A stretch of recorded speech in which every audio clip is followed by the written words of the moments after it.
Paytaxtın Sabunçu rayonu ərazisində qurudulan göllərdən birindən reportajımız var. Bir vaxtlar bu göldə balıq tutub quş ovluyurlarmış. İndi isə nə balıq var, nə də quş. Amma gölün ətrafında yeni tikilən çoxlu evlər və evlərin səbəb olduğu çoxlu çirkli ərazi var. Daha ətraflı sujetdə.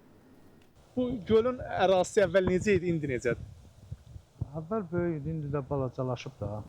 O evlər tikirlər, bax, o tərəfdən daşlar tökə-tökə, doldura-doldura balacalaşır da. Paytaxtda daha bir göl qurudulur.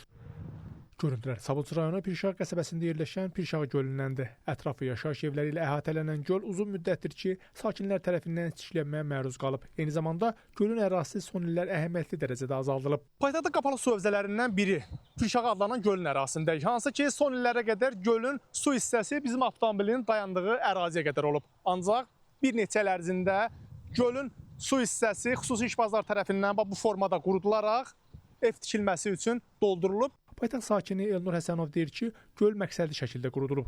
Gələcəkdə obyekt və ya fərdi evlərin tikilməsi üçün. O iddia edir ki, göl qurudulacağı təqdirdə ətrafda yerləşən evlər zərər görəcək. Problemi belə izah edir. Doldura-doldura gəlsə, nə cür görsən necə ki.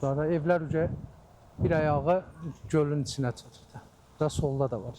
Məlumat üçün bildirək ki, Bakı və Abşeron ərazisində iri xırdalı 300 göl mövcuddur. Bu göllərin əksəriyyətinin mühafizə zonası və birbaşa su yataqları məqsədli şəkildə plansız və qanunsuz tikililərlə zəbt edilib.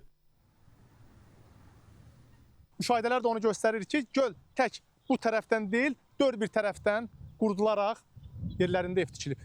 Suların istifadəsinə və mühafizəsinə Dövlət Nəzarəti Xidmətindən bildirildi ki, ötən ilin dekabr ayında aparılmış nəzarət tədbirləri zamanı su hövzəsinin mühafizə zolağında bərk qarışıq suxurların toplanması faktı müəyyən edilib. Bu faktla bağlı təqsirkar şəxs barəsində inzibati qaydada qanuna müvafiq tədbirlər görülüb və qanunsuz doldurma işlərinin dərhal qarşısı alınıb.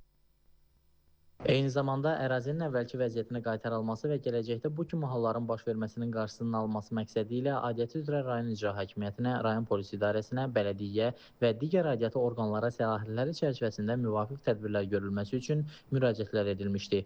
Pirşağı ərazi nümayəndəliyindən isə bildirildi ki, sözgedən gölün torpaq və digər tullantılarla doldurulması, torpaq qanunvericiliyinin tələblərinin kobud şəkildə pozulması ilə həyata keçirildiyindən Sabunçu rayon icra hakimiyyətinin əməkdaşları tərəfindən həmin işlərin qarşısı alınıb. Ərazi nəzarətə götürülüb, yaranmış narazılığın aradan qaldırılması məqsədi ilə müvafiq qurumlara tapşırıqlar verilib. Qeyd edək ki, 2026-2035-ci illəri əhatə edən dövlət proqramı çərçivəsində göllərin ətrafında ekoloji sağlamlaşdırma layihələrinin həyata keçirilməsi nəzərdə tutulur. Bu layihələr göllərin ekosisteminin bərpasına, eyni zamanda həmin ərazilərdə su təminatının və ümumi ekoloji vəziyyətin yaxşılaşdırılmasına xidmət edəcək. Rəşad Vəkiloğlu, Space xəbər.